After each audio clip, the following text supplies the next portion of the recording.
Hello दोस्तों, good afternoon. आप लोगों के चैनल में हमारे स्वागत बा। और आप लोग कैसे बानी, कहाँ से बानी, समझ सकता बानी। जहाँ भी होंगे स्वस्थ बानी, मस्त होंगे, व्यस्त भी होंगे अपने अपने काम में। सब लोग हार्दिक बा, बंधन बा। ढेर सारा हमारे यूट्यूब चैनल में कंडन बा और हमके प्यार दुलार ऐसे ही देते रही जा। आप लोग हमारे वीडियो को आगे बढ़ाई।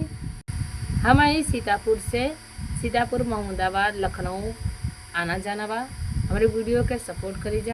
और दोस्तों, मैं 1.5 साल से वीडियो बनाती हूँ, थोड़ा मदद करिए। हम भी चाहती हूँ 2 पैसा कमाने के लिए, गरीब घर से बिलोंग करती हूँ।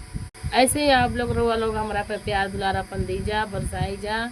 और चैनल के सब्सक्राइब की जा, वीडियो को लाइक कर जा। लाइक भी नहीं होला।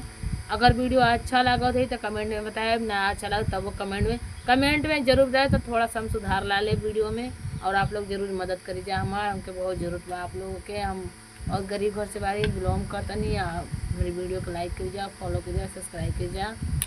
और हमारे यूट्यूब चैनल, इंस्टाग्राम के चैनल का अभी हम फ़ोटो डालता नहीं, आप लोग देख ले। हमारे इंस्टाग्राम चैनल में आप लोग जाए, आप फॉलो कीजिए वीडियो के, और सब्सक्राइब कीजिए चैनल के, शेयर कीजिए वीडियो के, लाइक करी जा और आगे बढ़ाई जा चैनल के।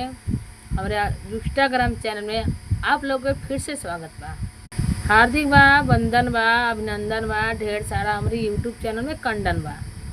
मदद करी जा।